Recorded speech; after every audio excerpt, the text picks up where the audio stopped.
Bonjour à tous, aujourd'hui un nouvel enseignement, comme à l'habitude je vais prendre un sujet, je n'ai rien préparé du tout, comme à l'habitude, mais on va se laisser guider par l'Esprit du Seigneur qui va nous conduire dans cet enseignement parce que je rappelle que c'est lui qui enseigne au travers de son esprit, ce n'est pas moi. Dieu passe par les hommes pour enseigner. Voilà, donc aujourd'hui le sujet ce sera le rêve du grand arbre de Nebuchadnezzar. Donc, je vais prendre le passage et je vais le lire, mais tout d'abord, je vais prier pour chacun, que le Seigneur vous ouvre l'œil pour voir, qu'il vous ouvre l'intelligence spirituelle afin que vous compreniez et saisissiez cet enseignement et que vous puissiez le mettre en pratique dans votre vie de tous les jours. Que le Seigneur vous soutienne en toutes choses, qu'il vous bénisse spirituellement et matériellement et qu'il vous assiste. Voilà. Donc, je vais prendre le passage en question. Je vais le lire et après, l'enseignement va démarrer. Donc, ça se trouve en Daniel, chapitre 4, mais moi je commence au chapitre 3, verset 31. Le roi Nebuchadnezzar adressa ce message aux hommes de tout peuple, toute nation et toute langue, habitant de tout l'empire. Que la paix vous soit donnée en abondance. Il m'a semblé bon de vous faire connaître les signes et les miracles que le Dieu Très-Haut a accomplis vis-à-vis de moi. Que ces signes sont grands, que ces miracles sont puissants, son règne est un règne éternel et sa domination dure de génération en génération. Moi, Nebuchadnezzar, je vivais tranquille chez moi, heureux dans mon palais. J'ai eu un rêve qui m'a effrayé. Les pensées qui me poursuivaient sur mon lit et les visions de mon esprit me terrifiaient. J'ai ordonné qu'on fasse venir devant moi tous les sages de Babylone afin qu'ils me fassent connaître l'explication du rêve. Alors les magiciens, les astrologues, les prêtres chaldéens et les devins sont venus. Je leur ai raconté le rêve, mais ils ont été incapables de m'en faire connaître l'explication. Le dernier à se présenter devant moi a été Daniel, appelé Belchatsar d'après le nom de mon Dieu et qui est en lui l'esprit des dieux saints. Je lui ai raconté le rêve. Donc ici, le roi de Babylone a donné comme nom au prophète Daniel, il l'appelle Belchatsar, ok ? Donc quand on dit Belchatsar, il s'agit du prophète Daniel. Alors voici ce que dit le roi de Babylone.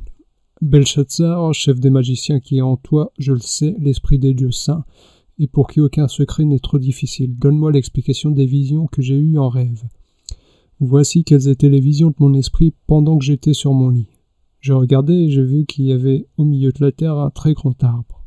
Cet arbre était devenu grand et fort. Sa cime touchait le ciel et on le voyait des extrémités de la terre. Son feuillage était beau et ses fruits abondants. Il portait de la nourriture pour tous. Les bêtes sauvages s'abritaient sous son ombre, les oiseaux faisaient leur nid dans ses branches et toutes les créatures tiraient leur nourriture de lui. Dans les visions qui se présentaient à mon esprit pendant que j'étais sur mon lit, voici ce que j'ai vu. Un veilleur, un saint, est descendu du ciel. Il a crié avec force en disant « Abattez l'arbre et coupez ses branches, secouez son feuillage et dispersez ses fruits.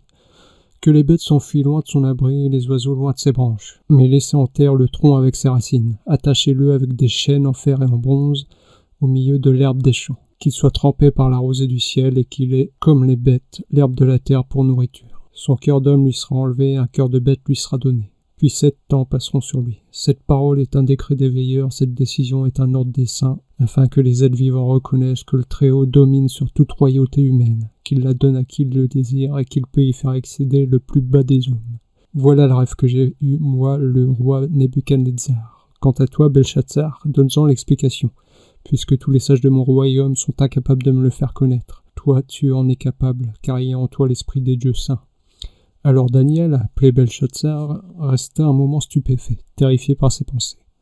Le roi reprit. « Belchatsar, que le rêve et l'explication ne soient pas source de terreur pour toi. » Belchatsar répondit « Mon seigneur, si seulement ce rêve était pour tes ennemis et son explication pour tes adversaires. L'arbre que tu as vu, qui était devenu grand et fort, dont la cime touchait le ciel et qu'on voyait toute la terre, cet arbre dont le feuillage était beau et les fruits abondants, qui portait de la nourriture pour tous, sous lequel habitaient les bêtes sauvages et dans les branches duquel les oiseaux résidaient, c'est toi, roi. Tu es devenu grand et fort, ta grandeur a augmenté jusqu'à toucher le ciel et ta domination s'étend jusqu'aux extrémités de la terre. Le roi a vu un veilleur, un saint, descendre du ciel et dire « Abattez l'arbre et détruisez-le, mais laissez en terre le tronc avec ses racines et attachez-le avec des chaînes en fer et en bronze au milieu de l'herbe des champs. Qu'il soit trempé par la rosée du ciel et qu'il ait sa nourriture avec les bêtes sauvages jusqu'à ce que 7 temps soient passés sur lui. Voici l'explication, roi. Voici le décret du Très-Haut qui s'accomplira pour mon seigneur le roi. On te chassera du milieu des hommes, tu habiteras avec les bêtes sauvages et l'on te donnera comme au bœuf de l'herbe à manger. Tu seras trempé par la rosée du ciel, et 7 ans passeront sur toi jusqu'à ce que tu reconnaisses que le Très-Haut domine sur toute royauté humaine et qu'il la donne à qui il le désire. L'ordre de laisser le tronc avec les racines de l'arbre signifie que la royauté te sera rendue quand tu reconnaîtras que le véritable dominateur est au ciel. C'est pourquoi, roi, veuille écouter mon conseil. Mets un terme à tes péchés en pratiquant la justice, à tes fautes en faisant grâce aux plus humbles, et ton bonheur pourra se prolonger. Tout cela devint réalité pour le roi Nebuchadnezzar. 12 mois plus tard, tout en se promenant dans le palais royal à Babylone, le roi prit la parole et s'exclama « N'est-ce pas Babylone la grande, celle que j'ai moi-même construite, pour en faire la résidence royale, par la puissance de ma force et pour la gloire de ma majesté ?» Il parlait encore quand une voix venant du ciel se fit entendre. « Apprends, roi Nebuchadnezzar, que la royauté t'est retirée. On te chassera du milieu des hommes, tu habiteras avec les bêtes sauvages. On te donnera comme au bœuf de l'herbe à manger, 7 ans passeront sur toi jusqu'à ce que tu reconnaisses que le Très-Haut domine sur toute royauté humaine et qu'il la donne à qui il le désire. » Au moment même, la parole fut accomplie pour Nebuchadnezzar. Il fut chassé du milieu des hommes, il mangea de l'herbe comme les bœufs. Son corps fut trempé par la rosée du ciel jusqu'à ce que ses cheveux poussent comme les plumes des aigles et ses ongles comme les griffes des oiseaux. Voilà, je vais m'arrêter là. Donc là, on peut voir dans le rêve du roi Nebuchadnezzar, qui est donc roi de Babylone, qui fait un rêve à propos d'un grand arbre, que cet arbre porte de la nourriture pour le monde entier, pour tous les animaux sauvages, d'accord ? Pour tout le monde, et on le voit jusqu'aux extrémités de la terre. Donc cet arbre est tellement grand qu'il porte de la nourriture pour absolument le monde entier, d'accord ? D'abord, qui est le roi Nebuchadnezzar ? Si on prend dans la révélation le roi Nebuchadnezzar, il est la représentation du diable. Parce que si on va en Jérémie chapitre 51 au verset 34, on nous dit « Nebuchadnezzar, roi de Babylone, m'a dévoré, m'a dépouillé, il m'a laissé pareil à un vase vide. Tel un dragon, il m'a englouti. Il a rempli son ventre de ce que j'avais de précieux, il m'a chassé. » Donc là, on compare le roi Nebuchadnezzar, qui est le roi de Babylone, à un dragon. Or, on nous dit autre part dans les Écritures que le dragon, c'est le serpent ancien, celui qui est appelé le diable et Satan. Donc ici, on va prendre le roi Nebuchadnezzar en tant que diable. Et quand donc le roi Nebuchadnezzar fait le rêve à propos du grand arbre et que Daniel donne l'explication de ce rêve, Daniel lui dit « Ce grand arbre qui porte de la nourriture pour toute la terre, c'est toi, roi Nebuchadnezzar. » Donc là, le diable est représenté par un arbre qui porte de la nourriture pour absolument tout le monde. D'accord ? Et c'est ce qui se passe après la transgression d'Adam. Après la transgression, l'homme est vendu au péché. Il est vendu au serpent. Le serpent se nourrit de l'homme. L'homme devient la nourriture du serpent. D'accord ? Car la poussière de la terre devient la nourriture du serpent. Et l'homme est fait de terre. D'accord ? Donc, après la transgression initiale commise par Adam, l'homme devient la possession du diable. Et donc le diable, ici représenté par un grand arbre, donne de la nourriture pour tous les animaux de la terre, tous les animaux sauvages. D'accord ? Alors vous allez voir que porter de la nourriture, ce n'est pas seulement ce que l'on mange, mais spirituellement, ça représente l'action de faire quelque chose. Car Jésus-Christ dit à ses disciples à un moment donné, « J'ai une nourriture que vous ne connaissez pas, qui est de faire la volonté de mon Père. » Donc, la nourriture, manger la nourriture, c'est aussi faire la volonté de. Or, ici, le grand arbre qui est Nebuchadnezzar et qui est donc le diable, porte de la nourriture pour toute la terre. C'est-à-dire que, comme le dit l'apôtre Jean, le monde entier est sous la puissance du malin. Donc, tout le monde se nourrit de la nourriture du grand arbre, de la nourriture du diable. Tout le monde fait la volonté du malin. D'accord ?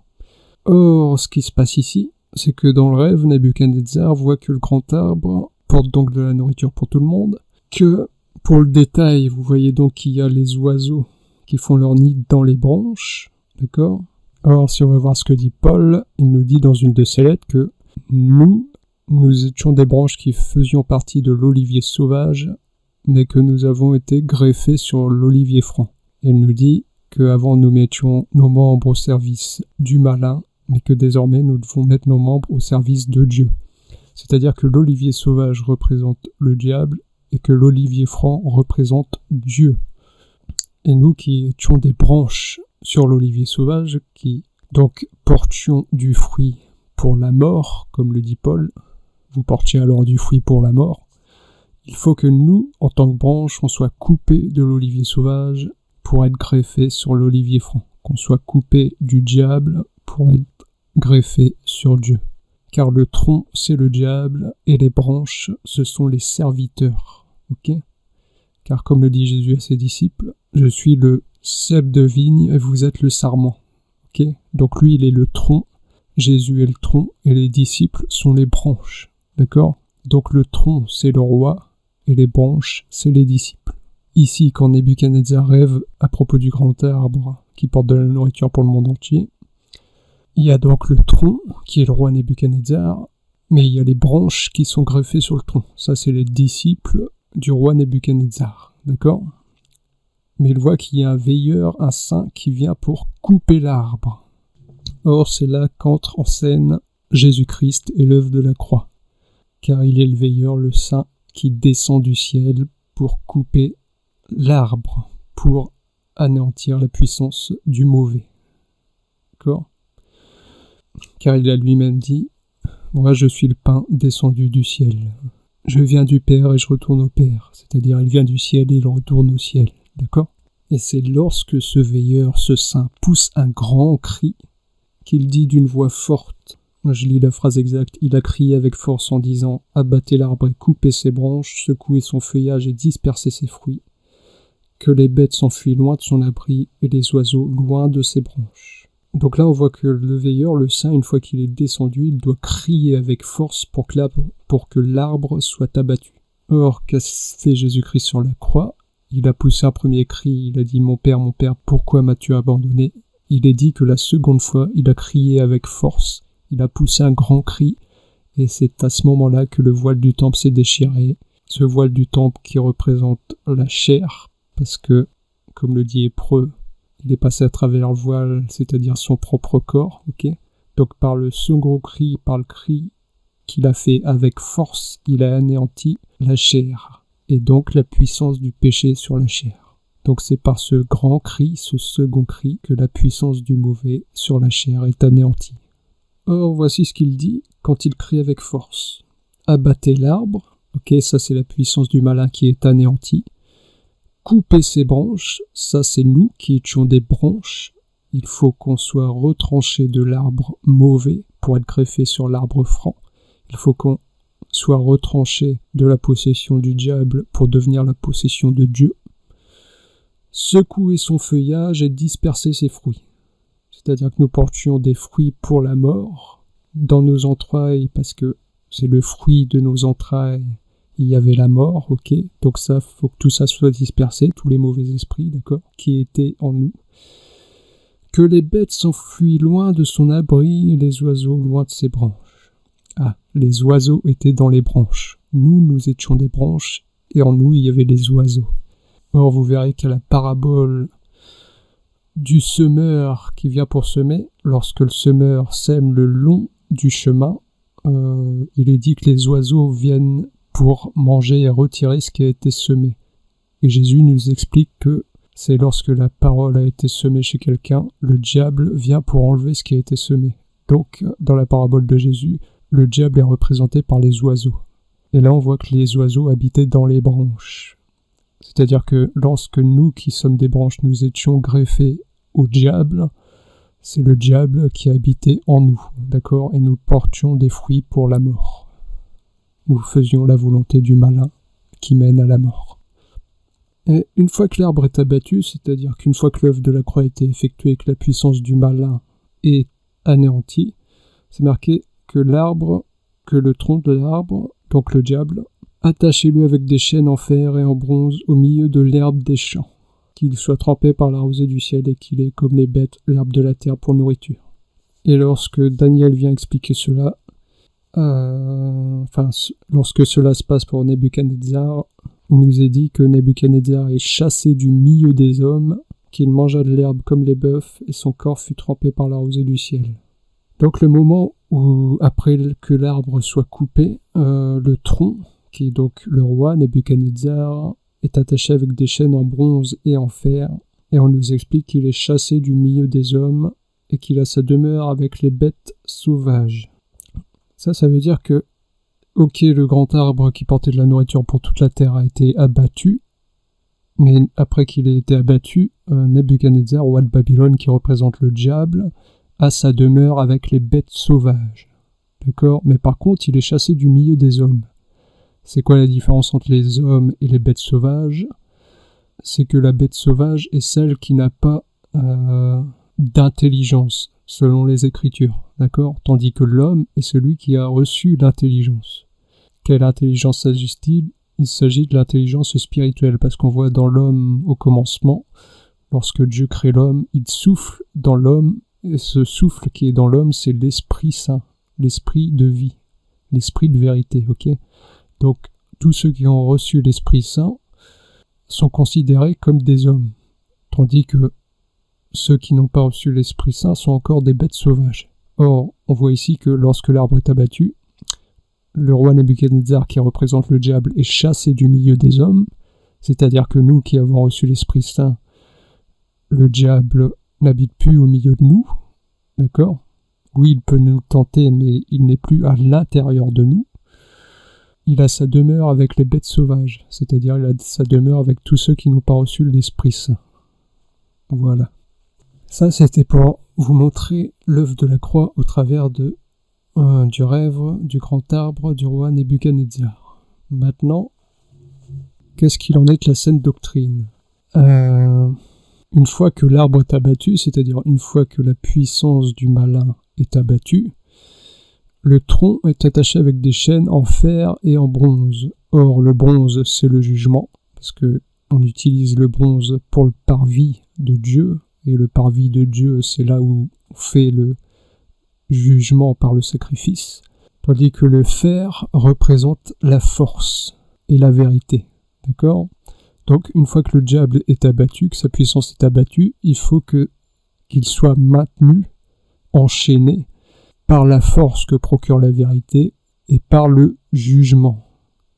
Or, vous retrouvez là ce que nous conseillent les apôtres. Jugez-en vous-même. Il faut que nous-mêmes nous jugions, que nous jugions notre manière d'agir afin de nous conformer à la parole de Dieu. Et c'est par la vérité et la force que procure cette vérité qu'on maintient le diable captif. Comme le dit l'apôtre Paul, je vais lire ça, je crois que c'est en 2 Corinthiens. Ah non, c'est en 2 Corinthiens chapitre 10, verset 5, mais je vais commencer au verset 4. En effet, les armes avec lesquelles nous combattons ne sont pas humaines, mais elles sont puissantes grâce à Dieu pour renverser des forteresses. Nous renversons les raisonnements et tout obstacle qui s'élève avec orgueil contre la connaissance de Dieu, et nous faisons toute pensée prisonnière pour qu'elle obéisse à Christ. Nous sommes aussi prêts à punir toute désobéissance dès que votre obéissance sera entière. Donc là, dans le rêve de Nebuchadnezzar, une fois que l'arbre est abattu, on voit que le tronc est enchaîné avec des chaînes en fer et en bronze. Le fer qui représente la force, parce qu'il est dit quelque part dans les Écritures la force du fer, et la force à nous c'est la vérité, d'accord ? Et le bronze qui représente le jugement, d'où le serpent de bronze qui est là pour le jugement. Donc nous avons la force et le jugement. Comme je vous ai dit, le jugement c'est qu'il faut que nous nous jugions nous-mêmes, d'accord ? Et pour nous conformer à la parole de Dieu afin que le diable soit maintenu captif, d'accord ? Et le fer qui est la force que procure la vérité de Dieu pour maintenir le diable captif. Et Paul, plus clairement, nous dit « Nous renversons les raisonnements et tous les obstacles qui s'élèvent avec orgueil contre la connaissance de Dieu et nous faisons toute pensée prisonnière pour qu'elle obéisse à Christ. » C'est-à-dire ce qui reste au diable pour nous tenter, c'est par les pensées. Et par la parole de Dieu, nous devons faire en sorte que cette pensée demeure captive à l'obéissance de Dieu. D'où le tronc qui a été coupé, qui représente le diable, et qui est captif des chaînes en bronze et en fer. D'accord ? C'est qu'il faut retenir toute pensée captive à l'obéissance de Dieu. Qu'il ne faut plus penser selon la chair, mais selon l'esprit. Pourquoi ? Parce que la chair est le territoire de l'ennemi. Il faut donc que la chair soit soumise à l'esprit de Dieu. Parce que comme Paul le dit, si vous agissez selon la chair, vous allez mourir. Mais si vous faites mourir les manières de vivre du corps par l'esprit, vous allez vivre. Il faut donc maintenir toutes ces pensées de la chair, tous ces désirs de la chair qui sont poussés par le diable, c'est-à-dire qu'ils passent par notre chair pour créer la convoitise, pour créer la colère, pour créer l'irritation et toutes sortes de choses mauvaises. Et il faut que toutes ces pensées-là soient maintenues captives à l'obéissance de la parole et à la parole, par l'enseignement et par le respect de la saine doctrine. Voilà, ça c'est pour la doctrine. Voilà, c'est à peu près tout. Je crois que je vais m'arrêter là pour cet enseignement-ci. Je vais en faire un autre bientôt, voire tout de suite après. Je vous dis à plus tard, je vous remercie et à bientôt.